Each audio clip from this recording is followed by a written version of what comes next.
Welcome everyone to our very last show. And yes, for the very last show, Deb is letting me start the show. Yay! So welcome to our last show of 2021. It's been such an exciting ride. Hello, Deborah. Hello, West Coast. Is this going to be, it's going to be maybe the last time we say West Coast, East Coast. I don't know. I kind of like it. I think we're going to have a conversation about this. We're looking at evolving people. So if you want to kind of give us your feedback, go ahead and chatter in and let us know if you like how our East Coast, West Coast or if you guys have two different names for us. And please remember, be kind. Yeah, and it cannot be Blondie and Brownie.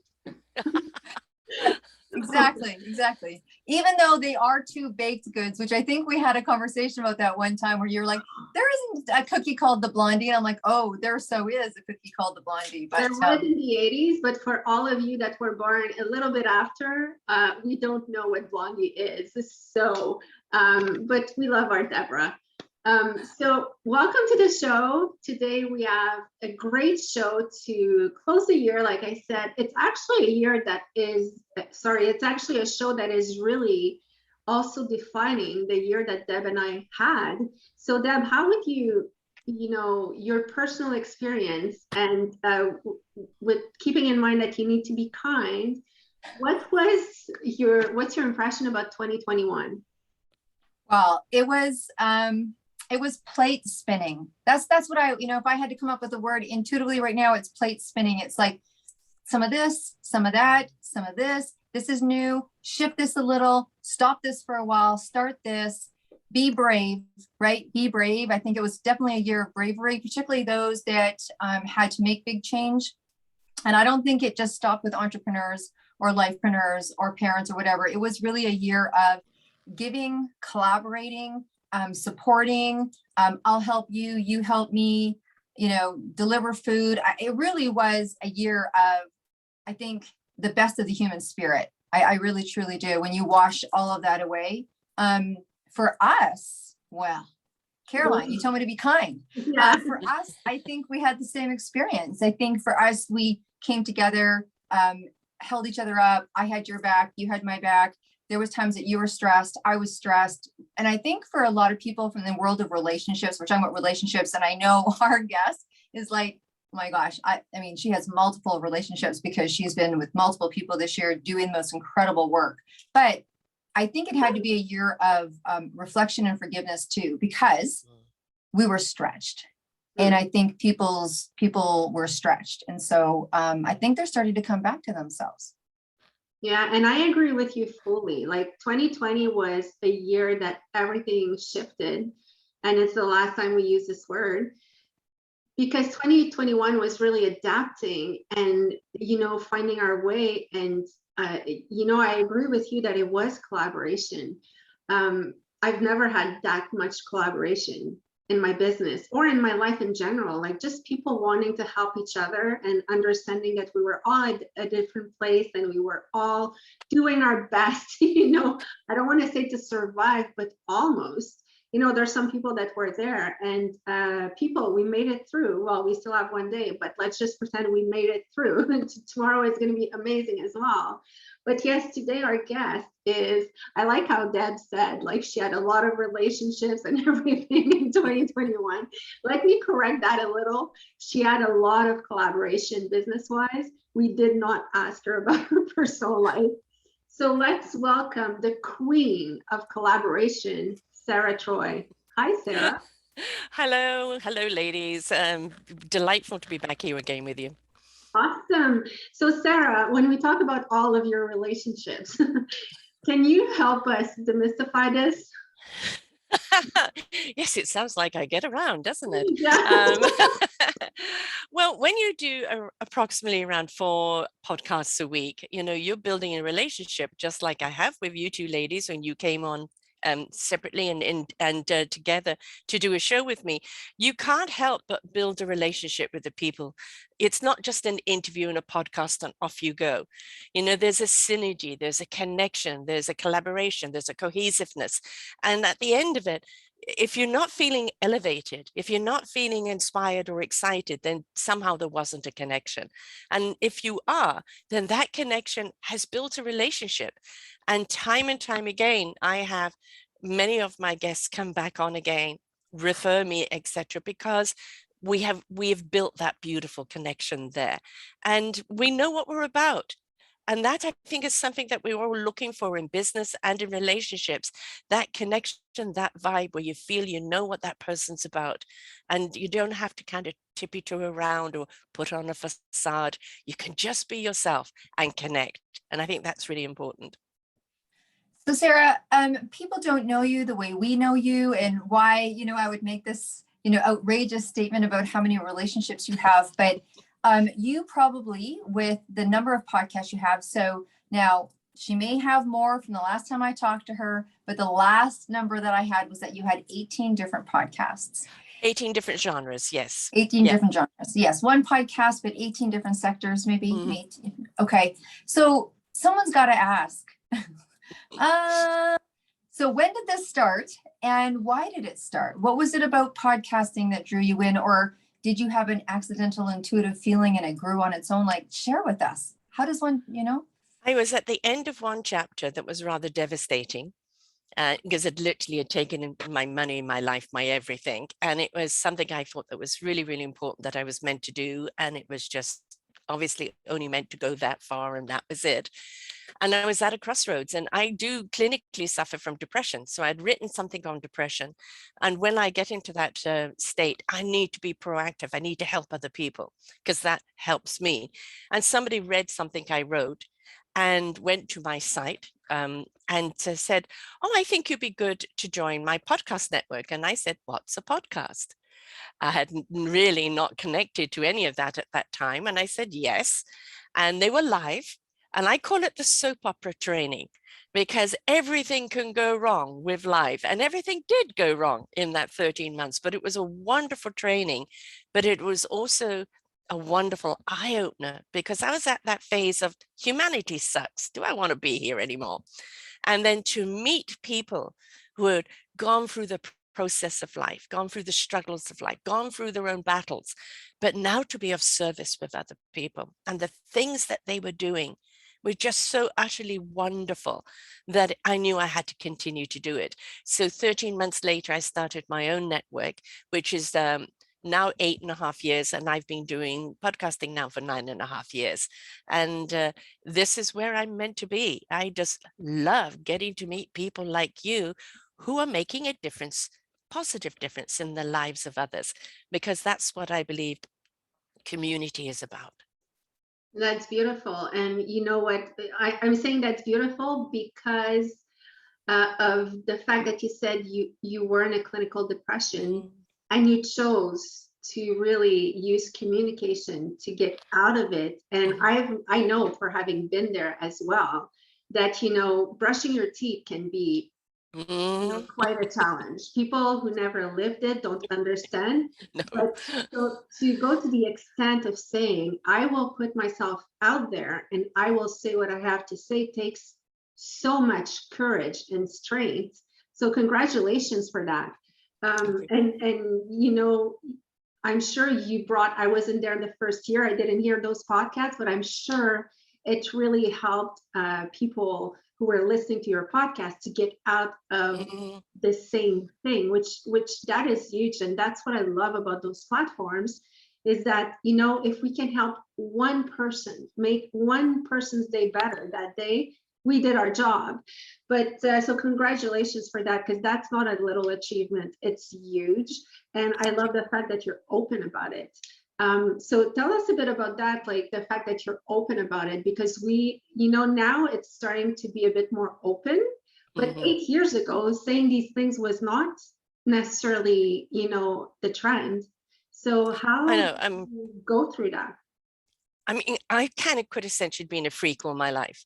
I'm a spiritual person who used to play with dead people, because I'm a multi-dimensional channeler. And that was always considered very weird. And, for many people, seeking whatever I could do to help them, at the same time, I don't want to get too close to her. She's a bit weird. And it was like, being apologetic for who I was, instead of looking at it, this is the gift that I was given and given for a purpose. So there was a great deal of struggle for a very, very long time, good 40-year period, of trying to fit in to everybody else's expectation, bending myself into a pretzel, and realizing how miserable I was and how disconnected I actually was becoming to my gift and my purpose, and the journey that I had to do in coming back to that. And then when I stepped back into that, which actually the podcasting helped me rediscover that in myself, through other people who have taken that journey, finding their strength, finding their courage, finding their abilities, stepping into that meaningful purpose. It helped me get back on track to who I was, what I'm here to do. And I can't say it's been easy, but then if it was so easy, would we appreciate it? Would we value it? But it's certainly brought me back to why I'm here and what I'm meant to do, in that rediscovery of myself. And that's why my network is called Self-Discovery Media, because it is about our own discovery of who we are, why we are, what we're here to do, and who are we here to serve. Well, I think I'm going to pass on because I think that's what we should do. Myself and Caroline were on a podcast and we were talking about what it, just what it was like being who we are and what we do in terms of being mothers, single mothers that were, working single mothers that were building a career and what have you. And we got off into this little beautiful trail of spirituality and intuition and all that great stuff. And so we got the beautiful, a lot of times people would say pioneer, we've pioneered or pioneered in podcasting or pioneered in, self-development and raising children. And the podcaster said, oh, no, you guys are OGs. And I was like, OG. I was like, first thing when I heard G, I thought grandmother. And I was like, no. And she's, no, you're original goddesses. So I think it's only fair that we share that title with you, because there is something about being that when you feel or see that you're different in the world that we know, we internalize first. And we, for some reason, think there's something wrong with us instead of thinking there's something wrong out there. There's just this natural. So if anyone's listening and they've got there has been an evolution in some places, in some countries, in some worlds, in some communities where spirituality and self and meaningfulness and mindfulness and all that are more and more accepted. There's still lots of places that aren't. There's still lots of families that will have nothing to do with it. So if you are one of us, just know, pop onto Sara's podcast and really connect with her, because when the one experience that I saw was just the allowance that you have for people. And that obviously comes from a place of having to discover that yourself. I can hear our listeners saying 18. Can you share with us some of the titles that you have? Okay, here we go down the list. What I realized when I was doing so many shows, that just to have it under one title, just meant that how are people going to find a particular subject? So I started breaking them up. So I have Choose Positive Living, and that's kind of where the wellness living and the choice of life. Their story matters. That will be under the stories that of triumph that are really extraordinary. I have veteran shows. I have For the Love of Music. I have Raising Our Gifted Children. I have Mental Health Awareness. I have Ignite Your Heart and Soul, Self-Discovery Mediums, and Eco Solutions, sensuality, embracing our own sensuality, which a lot of people think is sexuality, but no, it's opening up our senses, folks, and sexuality can come from that. And Let's Get Synced. And I'm sure I'm forgetting some. Business, building your business. But yeah, all of those. And I know I could even open up even to some more, but it makes it easier that if people are looking for a particular topic, that they can go to that particular genre, and instead of 2,900 shows on a scroll, there may only be 100 or 300 or 400 on each one. And what I like about what you just said is we could almost summarize all these titles to self-discovery. That's the perfect summary, but also all the things to better yourself. Yes. Because it's all subjects that everyone can learn from. To learn about mental health, you don't need to be suffering from mental health to learn about veterans. You don't need to be a veteran, but we all have someone close Mhm. or far in our life that are and that are going through that. And honestly, for me, the podcasting world, what it brought me is to really open my horizons to listen Mhm. to subjects that I would have not listened to necessarily before. But when you hear someone knowledgeable talking about their subject, you always have something to learn. And I was telling that to Deborah, since we do podcasts, I realize how much I don't know anything. It's like, And that's okay too, right? yeah, Because but we're at least not meant to know everything. We're meant to be learning creatures. yeah, Yeah. exactly. And the one thing that I think you also help is to bring, come into yourself. Like you just Hmm. said, it took you a while to accept yourself. And the more that I'm growing older, the more I realize, or the more I'm questioning, does it come with age? Or, because I feel that when we pass 40, we start accepting more and more who we are. And that's when we start doing, a bit more of the journey and listening to the podcast and all of that. But when I look at my daughters, though, now the new generation, they find themselves way faster than we did, because Yes. they're not boxed into a box of values. Expectation. Yeah, Mm. expectation. Hmm. Hmm. Exactly. So with all this being said, talk about how did you started collaborating? Because again, now it's easier, but I assume that 8 years ago, it was not that common. Hey, yes, we're competitors, but let's work together, or, I'll come on your show and promote mine. How did you start navigating into this world of collaboration? Actually, I just want to go back a little bit to a comment that you made before, just because I was actually hanging out with my daughter who turns 39 on today, 30th of December. And she was with a bunch of friends that they've known each other for 20 years, and they were celebrating somebody's birthday. And they were reflecting back on who they were 20 years ago. And each one of them had gone off somewhere else doing their own life's journey and kind of all found themselves back again in the same arena. And it didn't matter that the years had parted. It was that core friendship they always had come back, but the realization of who they are today. And I was saying to my daughter that she actually looks and reflects more beauty today than she ever did, because of the calmness that's there now. And that comes with the experience of growth through living, right? So I just wanted to address that. Um, and sorry, just And tell me where I and was going I after that, agree. because I was on that point. I actually agree 100%, and that's a bit what I was saying. Like, does it come with age or the Yeah, experience? But it's experience, yeah. really, and But you asked about the collaboration, but I have to say that, like, the youngest person I've interviewed was 10, who had oh written a book called 365 Days of Gratitude with a Positive Attitude. wow, And I was expecting to kind of, talk to a little girl, and she just blew me away. Like simple things of, well, if you're not in a happy situation, why stay there? And it's like, why do we have to overcomplicate everything? If it's not working, move on, And the collaboration, and I've done many collaborations with people. Let's Get Synced as one with wonderful Alison Goldwyn. She brought me people from around the world where we talked about climate change, but the emotional climate of before we even can get to talking about climate change. And we did a whole series of it. And next year we're doing another collaboration up to 2026, where she is going to have literally a global party around the world, all happening at the same time, bringing awareness of our beautiful planet and raising our spirit. I've tried many a time to collaborate with people, and sometimes it's worked and sometimes it hasn't. But I think if you feel that there could be a possibility there, try. If it doesn't work, it's okay. You've both learned something from it that you're going to take on individually, or you've learned that maybe that collaboration isn't for you, but you don't know until you at least attempt it.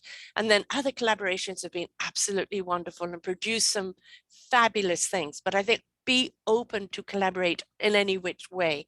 And one of the wonderful things with podcasting is affiliation. And that is a collaboration where people will give you an affiliation button, so that when I do a whole blog posting, as you know, for the show. So when people are actually buying, you're going to get a benefit of that because you've promoted them. And I think that is a nice collaboration which shows kind of respect. Not everybody can do it, but if people can do it, it's very nice. But just be open to collaborate. And I think connect too. Collaboration can be simply, you need to meet somebody like we talked about, Deborah, meet people that you feel that are in synergy with that person, and you want to connect them because you know that they can go off and do something. So it might not be the one-on-one collaboration, but it might be connecting people that you know would be great to collaborate together. But we need that collaboration because that builds community, and that community is that cohesiveness that we need. And that's a very interesting, I mean, a lot of our listeners are entrepreneurs and lifepreneurs and people that I say that are in the doing and creative and what have you. And let's face it, there's been a wave of media in this last 16 months that people that have had to adapt to. I mean, gosh knows we did.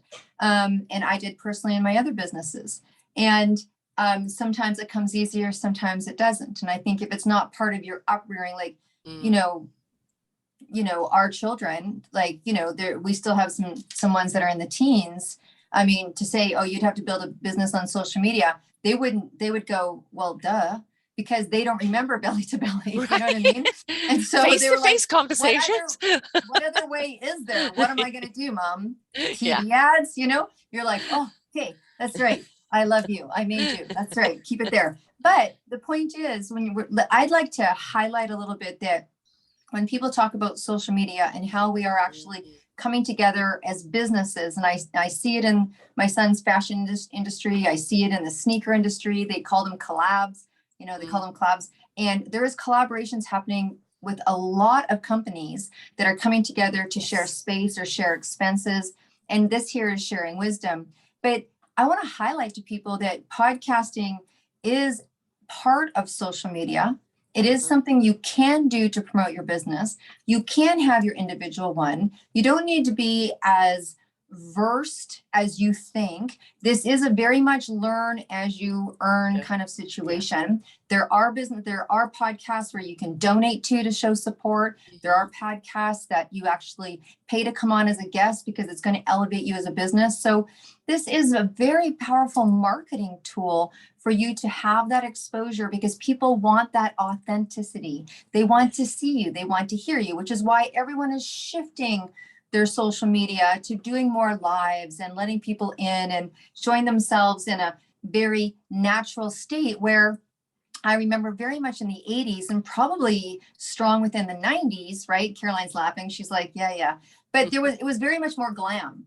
The life you showed was the celebrity life, or the life that you wanted. And it was very kind of made up, right? Or make up. Now, I'm not saying don't wear makeup. I wear makeup every day. I love it. I love what I do. I love what I wear. I love what I, whatever. I like what I do.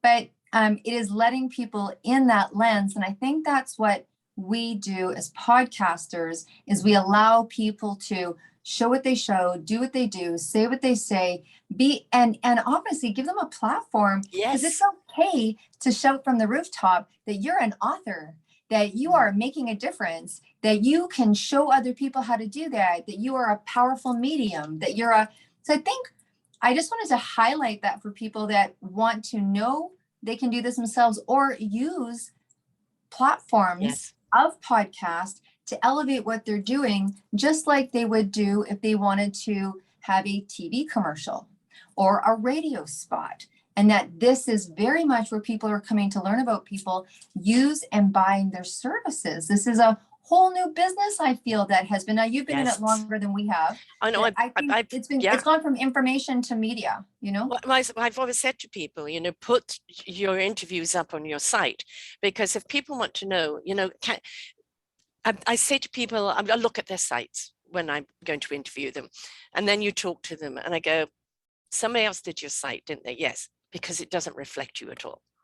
Right. And that disconnect, and you think you're buying this, and then you go and talk to that person, and that disconnect may be very honest because you've employed someone to do it, but it starts feeling dishonest, because people say, well, if you're not really that, who are you?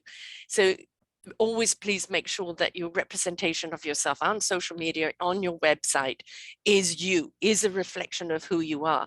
And one of the beautiful thing about podcasts, and I'm not a 10-15 minute podcaster.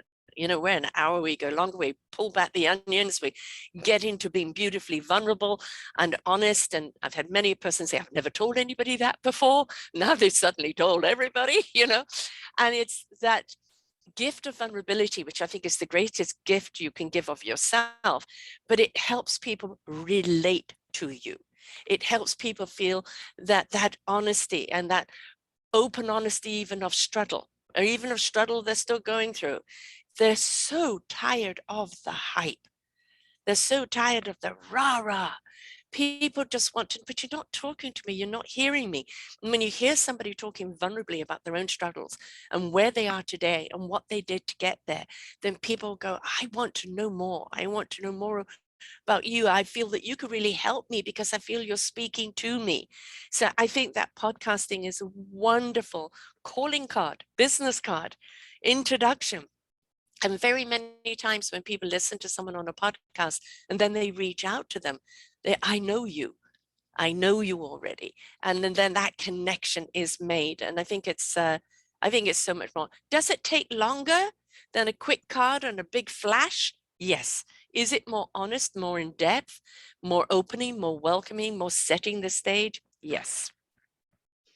I think you said a big point here that I would almost associate to 2021 as well. It wasn't the work before, but vulnerability. Yeah. Brene Brown really brought that out like a few years ago, and we were all amazed, like listening to her, like, oh my gosh, did she say that on stage? But now I feel that that's what people are attracted by.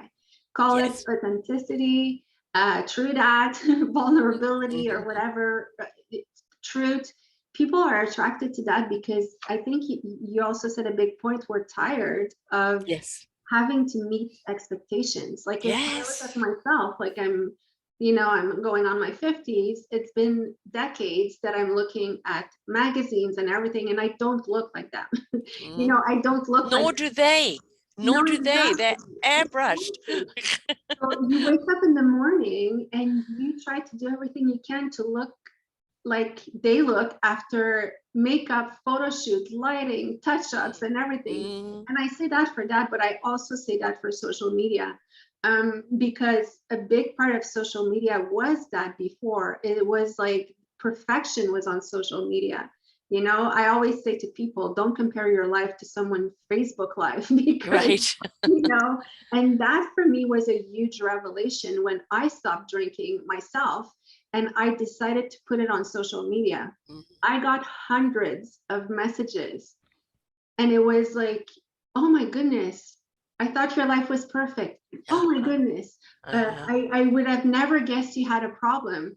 Like some people were like, I'm so happy to hear you have problems too, which I was like, well, this is not uplifting. Thank you. You don't say that to someone. But my point being that now we care less about, oh yes, I have a pimple. You're gonna see it so much. Don't ever tell me you never had one. So we show ourselves more, and I think that it's really powerful, and it's going to bring us to another level of sharing and consuming, because we will start consuming from people that we really relate to, and that you can see that also with big stores and all of that. People are starting to think they don't only look at the end products anymore. They look at where does it come from, how is it made, and I'm sure that you will address a lot of that in your environmental podcast as well. But actually, if I could just make a point to something that you were saying, is that I just did audio for 5 years, and I kind of like the anonymity of just being behind the mic. And then I had a friend, and we were doing shows together, spiritual shows, and she said, Sara, let's do video. And what came out of my mouth is sort of, who wants to see this old bag on video? And then what from the back of my head came to the front is saying, it's not about you, it's about the content. And if people are deterred by the way you look, they're not ready for the content. And then it was like, okay, I'm going to do it. And of course, does it mean I've got to wear makeup now and I can't wear my PJs anymore when I do a show? And I've been doing this now close to going, next year, early next year will be 4 years in the video. Is it a lot more work? Hell yes. And it's very interesting because there'll be shows where the videos are the ones that are watched. But I'm on 14 audio platforms, and different audio platforms will have different people listening. So some shows people just want to listen to, and other shows people want to watch. And they're just watching talking heads. So, it's whichever way. But it's just giving that platform for people to choose in which way they want to hear. And who cares? I mean, yeah, don't turn up with the mascara running down the street, cheek and hungover, they still have a little pride. But we shouldn't be deterred by this so-called image. And another point quickly, all the talk shows last year or this year had to do all of their shows by Zoom. And that meant they were interviewing people in their own homes. They were people who did their own makeup. The conversations were deeper. Everybody was more relaxed because they weren't on show like a pony. And I felt we had more honest content than we have in the studio effect. Well, I would agree with you. And the great thing about that is that's a platform of which we can build from. And so I'm dying to ask you, I mean, I can't imagine the amount of podcasts that you've done, but other than the 10-year-old who is a author, I'd love to ask you two things. One, is there an interview that really sticks out in your mind, or you intuitively think that one of our listeners needs to hear? And then the second thing is, what's next for you, Miss 18 Podcasts? There's too many shows to kind of reflect on, but I do go to young Keshi. Only because people who have watched America's Got Talent may have seen her in the 2017. And she is a burn victim. Her plane went down. There were 2 survivors. She was one of them. 65% of her body burnt. God knows how many operations, over 100. And, I had interviewed her the year before, and then I turn on America's Got Talent, and there she is, clearly disfigured, right? I mean, there's no hiding that she was a burn victim. And she started singing and people fell in love with her. And she went right up to the finals, and she came back for the champion show. And I've interviewed her 3 times. The second time was a burn victim who was a veteran. His Hummy blew up, and all his comrades died. And he was burnt to the skull, lost half of his arm. And he chose to be a comedian. So they each chose something that they loved to help them recover and just get through life. But every time I interview her, she'd leave me with something. One time was like, walking, because there's so little skin on the bottom of her feet of how sore it could be. And another time it's like, well, the only problem is the itching. I always itch. You know what it's like when you get a little itch? Imagine it over the whole of your body. And you've got to live with that every single day. Yet you still choose to put out a song and to be an inspiration to other people. So young Keshi most certainly is one, but there's actually far too many. Bobby Henline was the other veteran, but there's far too many. There's so many wonderful inspirers. There's people that you hear this story. Another one, he lost his pregnant wife and 2 children in a car accident. He was a pastor at a church, and he said, and it's a 17-year-old drunk that smashed into him. And everybody wanted, tore and quarter the kid, throw away the key, eliminate him. And he said, how can I stand up there and talk about forgiveness if I'm not willing to do it myself? And he ended up befriending the young man and helping that young man change his life around completely. If that is not courage, if that is not strength, if that is not purpose, I don't know what is. So there are stories that just leave a mark on you, because every time we moan about something and then you hear a story like that and you go, really? Have I got anything to moan about? And it's not taking away from your own pain and suffering, but it just shows the courage and the strength we have within us to overcome if we choose. What's next? My own book. People have been nagging at me for a very long time, and I've been trying to avoid it. And I made a promise that I'll have it written by March. And I was just going to write a book very much kind of on the shows I've done and my young daughter who's a social worker and said, no, Mum, we want to hear your story, about the depression, about the struggles, about being this very spiritual, dimensional being in a world that's one plateau. And so she has convinced me to write that story, which is going to open a few Pandora boxes there, but that is what I'm going to do, and it's how I came to doing podcasting. But there's also going to be another book, which is our Forgotten Children series, and that is people who work with children or have been a foster child or a foster mother. And it's about the broken system in raising our children today, and why we have such dysfunctional adults is because everything can go back to childhood, the injured child that lies within, and what we can do about it. And that book will be coming out. It's a collaborative book, and that book will be coming out next year as well as expanding on the shows. So I can't wait to write. Yes, I'm not going to write them, promise. I can't wait to read both books, because it's two very deep subjects. First of all, like yours it's always, I always find it intriguing.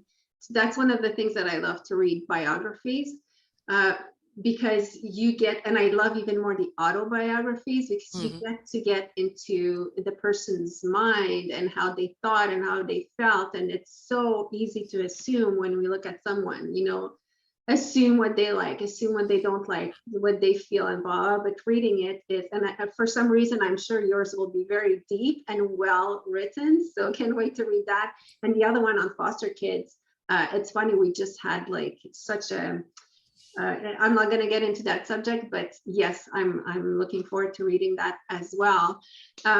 What I wanted to say is what I completely forgot, because now I just went in another subject. And so, Deborah, can you rescue me here, or even Sara? Absolutely. And you know what? This is what I love. We're talking about authenticity, let it, and beliefs are part of it. We call it the True That Show. But I know Caroline, as soon as she hears a book, as soon as she hears someone has a book, is writing a book, she wants the book. I mean, I honestly think that, I always said that in my later years, I'd love to have like a beautiful bar with art and all that kind of stuff, because I love art and I love, and Caroline needs to have her own library. I don't know if it's a community library. I don't know if it's a library where you go and you have coffee in the morning or whatever. You interview the authors that are in your library, right? Yes, that's right.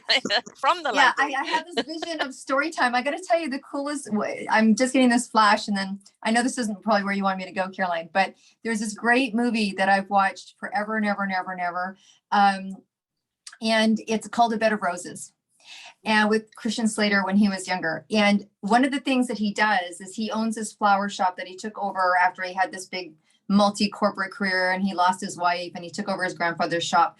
And one of the things that he leaves work like Tuesday afternoon to go to story time. Now this woman comes in to go into this flower shop to say, who sent me these flowers? Because he did anonymously. And they're like, oh, he's at this library. So she goes to this library to see him, and he's sitting there with the kids listening to this amazing woman telling story, right? Just telling story. I had this flash. So Caroline, maybe I just had a flash into your future. I don't know, but this woman is well read. So I would just say, in terms of kind of coming to the conclusion, and if Caroline, you remembered what you want to say, you can top it on. But so now that we know what's next for you, and we know some of the incredible experiences that you've had, is there anything else that you would want to share about the world of podcasting? If someone was thinking of coming into podcasting or wanted to be a guest on a podcaster, is there anything that you'd want to share about? You've had many years of experience in here, and there's many people, and I know statistically, they say that close to 90% of people don't make it past their 100th episode. So what can you give to those people out there that really, to inspire them or motivate them to keep going? Number one, I would say, know why you're doing it. If you think you're going to get fame and glory or money, think again. Understand it's work. Now, when I have hosts, all they have to do is the interview.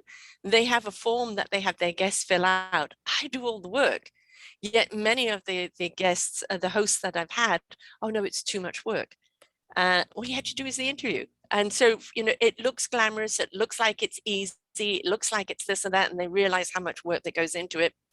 And although we like to keep it authentic, there is a responsibility, you know, to the person that you're interviewing, to the caliber of work. I'm not a conspiracy type network. It is about what are the solutions. They always lie within. How do we bring them out? How do we make that divine connection? So, you know your why, and also know that if you are going to do it, it is going to take some of your time, and it is going to take some expertise, and it's going to be something that you need to honor because you are taking someone's story on, right? The other thing is, it doesn't stop there. You've got to know that you've then got to promote it, and you've got to share it, and that you know, isn't just posting it once and forgetting it. It's talking about it, letting people know, because you're wanting to share it. Why are you doing it in the first place? But to share it, but to get it out there. Being a guest, I've got a whole thing about on my site of being a guest. Ethics, number one, turn up. You know, if I ask for material, make sure the material comes in on time. When I ask for confirmation, confirm. You know, this is conversational. Make sure it is conversational and not, you know, grandstanding. And make sure it's solutional based, because there's plenty of podcasts out there that are, you know, the conspiracy, the doom and gloom, the blame, the shame. But every time we point a finger at somebody, we've got to realize there's three pointing back at us, and where's our accountability? So we want to give people a, you know, solution-based things, of ideas that help them kind of go, oh, I hadn't thought about that. I'm going to give it a try, or I'm going to look at it from a different point of view, or I have a better understanding of that situation. So, you know, podcasting is a beautiful gift. It just shares so much with other people, but understand, yes, you've got the instant podcasting there today. I've been on them, but then how do you find them again afterwards? If you're inspired by that person, how do you make a connection with them? Because people have just done it instantly with no information. It's down on the streamline and lost. I don't like that. I'm old fashioned. I give you an entire blog of information, because if you have heard somebody that's inspired you, you want to reach out. So make it easy for people to reach out to them. And please don't be frivolous. Take it seriously. We want you to be light and have fun, but take it seriously, because this content that you're putting out there, you want it to have an impact on someone's life, and you never know, it could actually save someone's life. And that first time that somebody came back to me and said, your show saved my life, made everything that I do worthwhile. And I think, Caroline, you mentioned this a while ago, making an impact on one person's life. People say to me, how many people listen to your shows? And I go, all those that are ready to listen. I put it out there, like you put it out there. We have no control of who listens, but the person that's ready to listen because they need that information. And if they listen and it changes their life, and then they start ripple affecting the lives of others around them, then that is the impact that we want. And if it doesn't more than one person, hallelujah. Right? But we haven't got any control over that. Don't get caught up in the numbers game. Yes, and I couldn't agree more with what you just said. And the one thing I would add before agreeing with you is you have to be willing to come up against yourself. Because yes, you will. Watch yourself, first of all, for 60 minutes so you can see all of like the little hair and yes, are not at the right the place. quirks. And then you can hear yourself, and you, as you speak, you're like, why am I saying this? Why am I really saying this? And it's being recorded. Yes, and be willing to accept criticism, because it comes with it. So I mean, all in all, you can do it when you're ready to be okay with yourself. And Yes, not take anything personally. And I'm not saying I'm at that point yet. I'm just saying, you know, it is a fact. But on the other end, for me, like, it brings me so much. Every interview, I'm so in the moment, and I'm emotional, and I'm captivating, and it's almost like I would want to book a plane ticket to go have a coffee with the person, wherever they are, whoever they are. Like I was saying, everyone is talking about a subject that's passionate, that is a passion to them. You know, they will convey it, and you're listening to it, and you're like, oh my gosh, I want to hear more. And the thing that I would agree with you is, like, yeah, don't do it for the numbers. You have to do it really to make an impact. And yes, compelled to. only going to be one person. Yes. You know, It's like this weekend I went for a walk, like quick side story, but I went for a walk in the woods and I always walk there every single day. And that day I decided to turn left instead of right and just venture and see a new path. It was Sunday, so I was like, I have the time.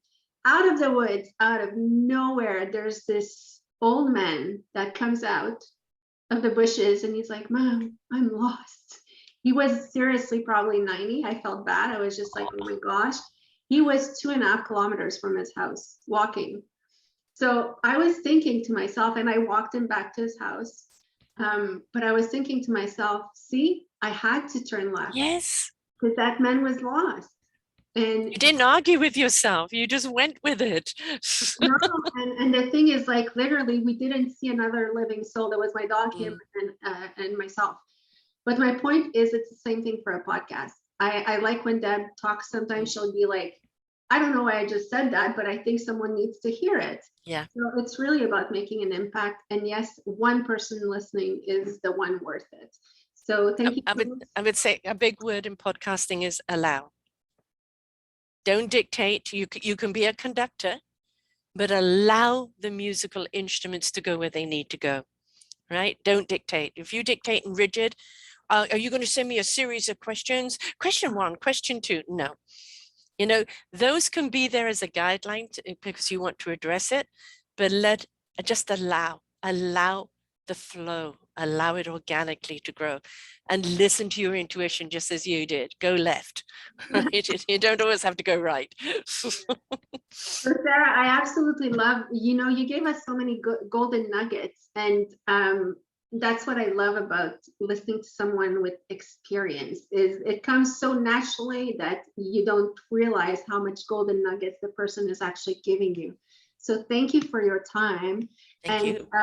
Let us know. So do people reach you at selfdiscovery.com?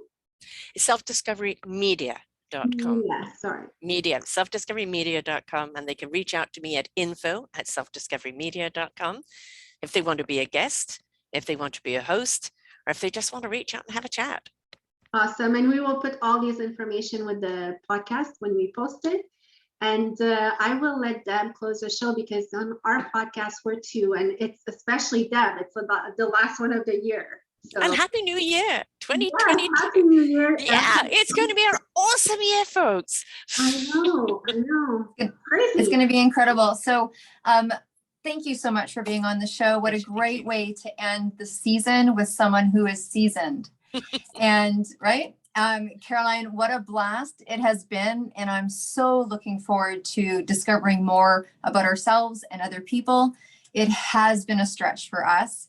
I know that we look here with our hair sticking up and what have you, but it's been a stretch. And so I think that's a very important piece, the self-discovery into helping other people discover what they have. I mean, one of the things that I love, actually, I want to put it out there with all of the advice that we've just given you, that if you've never done a podcast before, don't worry. I know myself and Caroline and Sara, we're absolute angels at helping people that have never been on this platform before, with pre-interview and coaching to be able to come on for whatever length of time you feel that you can tolerate or handle and start that beginning process of authentic marketing, right? And that's what I really believe podcasts has moved into, authentic marketing, at least ours. So thank you so much. And again, contact Sara. She, I'm sure, has a title that would fit everything that you're doing. If you feel connected to reaching out, Deb and Caroline at gmail.com. We're here. We love to platform entrepreneurs and lifepreneurs. If that somehow rings a bell for you, do all of our shows. I mean, podcasting isn't just about once, like Sara said. It's about getting as much exposure as you can and sharing with as many platforms as you can. And so I would encourage you to reach out. Either of us would love to have you on our show in this next coming year, which I think is going to be incredible. I believe that we've all gone through so much and it is now coming into a really good place. I think the lessons have been learned, the silver linings have been shown, the light bulbs have been turned on, we're conscious and awake, and I can't wait to see how that platforms, honestly, in the next 1, 2, 3, 5 years, things are going to be very different. I think they're going to be very loving. So thanks so much for being part of our show and our journey this year. And we look forward to your phone call. Thanks again.